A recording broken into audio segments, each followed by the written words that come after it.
The last speaker before me, I think, is Senator Cruz, unless someone else is seeking recognition. Senator Cruz. Thank you, Mr. Chairman.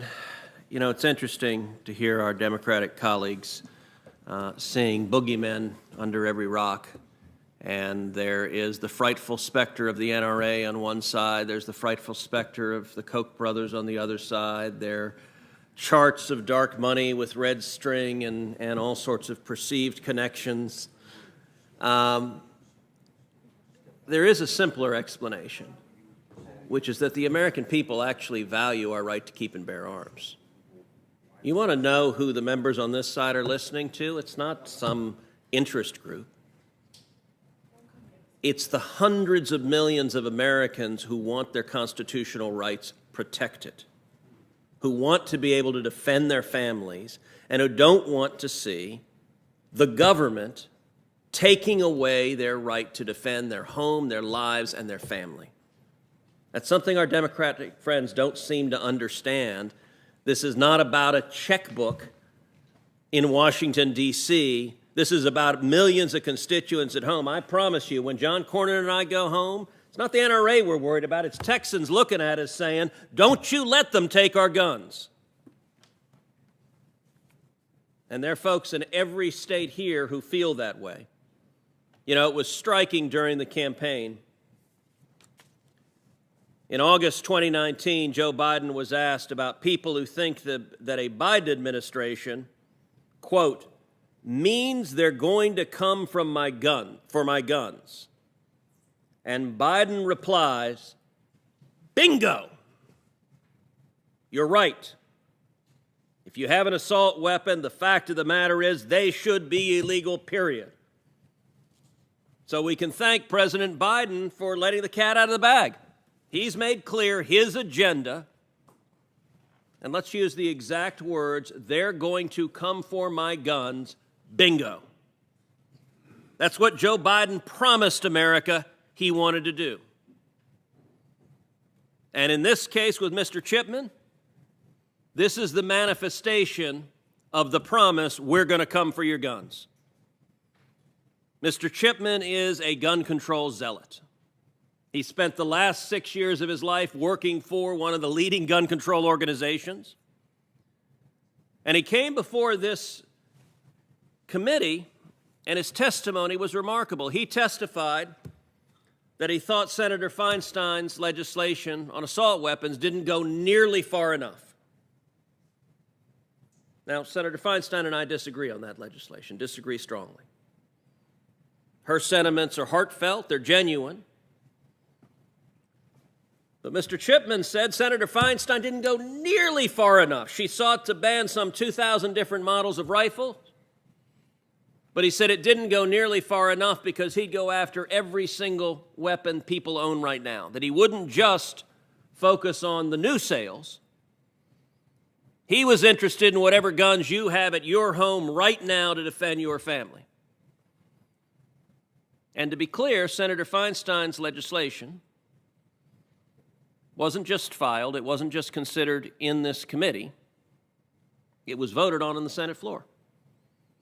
In the year 2013, I just arrived at the Senate. I was a brand new freshman. Had been here about as long as Senator Padilla, Senator Ossoff. It was the Harry Reid Senate.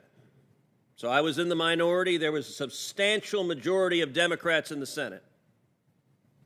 Senator Feinstein's bill to ban so-called assault weapons, voted on the Senate floor, received 40 yes votes and 60 no votes in a Democratic Senate. Among the senators voting no were Senator Bennett, Senator Heinrich, Senator Manchin, Senator Tester, Senator Udall, and Senator Warner, all Democrats, voted no. And Mr. Chipman says that bill, that in a Harry Reid Democratic Senate could muster only 40 votes, it didn't go far enough. We need to be even more aggressive going after your guns. Now, I recognize in extreme left partisan environments, that sounds like a terrific idea. I recognize that there are Democrats who've run for office promising that we need judges and justices on the Supreme Court who will vote to overturn the Heller decision and to, in effect, repeal the individual right to keep and bear arms. But that's not the view of the American people. And it's not some mysterious lobby in town. It is hundreds of millions of Americans that value their freedom, their constitutional rights. And I got to tell you, this past year, there were a whole lot of Americans who hadn't actually thought a lot about the Second Amendment until suddenly we had riots in American cities all across the country. Till suddenly we had police cars being firebombed and shops being looted and people being murdered on the street in city after city after city. And we saw local Democratic politicians turn a blind eye to the violence. One Democratic politician described weeks and weeks of rioting and burning and violence, described it as, it's the summer of love.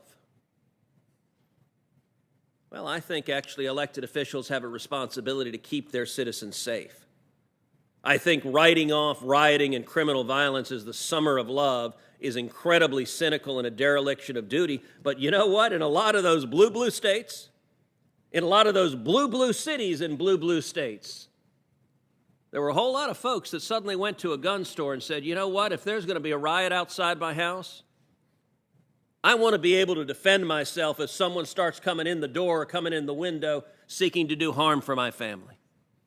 And by the way, when you have Democrats proposing abolishing the police, and not just proposing it, implementing it in cities like Minneapolis and cities like Portland and cities like New York City and cities tragically like Austin, Texas, slashing the budgets for police and seeing crime skyrocket, and then scratching their heads going, gosh, why would crime skyrocket? We just slashed the budgets for the police. You can understand why people say, if you're going to take away the police officers, for God's sakes, don't take away my ability to defend my family. I think Mr. Chipman is a nominee who is far out of the mainstream. If his position is what he told this committee, that he thinks we should go much further than Senator Feinstein's legislation, which commanded only 40 votes in a Democratic majority Senate, that does not reflect where the American people are. And this nomination is a chance for Senate Democrats to decide. I assume the membership of this committee that every Democrat in this committee is going to vote for Mr. Chipman. This tends to be a committee on both sides of the aisle that attracts some of the members who are more comfortable with taking clear positions. But there are at least some Democrats in the conference who, when they go home to their home states, they tell their constituents they support the Second Amendment. Some ways I'm grateful to President Biden for making this nomination because it's a clarifying moment. Every one of those Democrats who goes home and tells their constituents, no, I believe in the Second Amendment. No, I don't believe in confiscation. No, I won't ban guns. No, we shouldn't do that. Well, we got a nominee who supports confiscation, who wants to ban guns, who wants a registry, and who was appointed to carry out Joe Biden's promise, bingo, we're coming after your guns. So now it's a chance for each of the 50 Democrats to decide, where do you stand? Thank you, Senator Cruz. Senator Cotton has asked for recognition. Yeah, I'll keep this brief. I think in some ways, David Chipman